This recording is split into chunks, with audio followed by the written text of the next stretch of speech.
Driver का ॲम्ब्युलन्सला? हां हे बाहेर आवडली किती वेळ झाले आलेले? हां काय होतं गाडीत? मेडिसिन.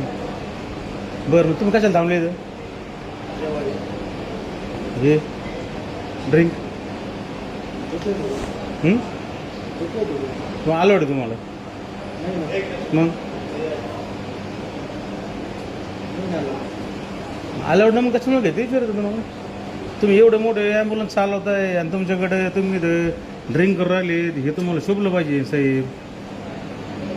अहो ड्रायव्हर साहेब, तुम्ही एवढी मोठी ॲम्ब्युलन्स महाराष्ट्र शासनाची, तुम्ही इथं एवढा मोठा शिक्का घेऊन तुम्ही खुशाल इथं दारू पेत बसले, तुम्हाला थोडा लाजा बिजा आहे का सोडलेत तुम्ही? हां म्हणजे ते टेक्निशियन इथं बाहेर आहेत, तुम्ही इथं दारू पिऊ राहिले. कमीत कमी गाडीचं भान ठेवायचं ना, गाडी कोणती वापरू राहिलेत तुम्ही? तुमच्या पर्सनल गाडी थोडीच आहे. हां तुमची पर्सनल गाडी आहे किती? तुम्ही स्पष्ट महाराष्ट्र शासनाचे तुम्ही बदनाम करते दोघं जण. तुम्ही दोघं ना इकडे येतो उभा राहा. इथं उभा राहा. तू इथं उभा राहा. तू सांगितलं बरं का मी. हे बघ अजून विषय वाढेल बरं का. हे बघ तुम्ही टेक्निशियन आहेत ना, हा माणूस दारू पिऊ राहिलाय. हां इकडे उभा राहा तू. इकडे उभा राहा तू. मी तुला काय सांगतोय, हे दारू पितोय तुम्हाला समजत नाही. घेऊ ड्रायव्हर आहे ना.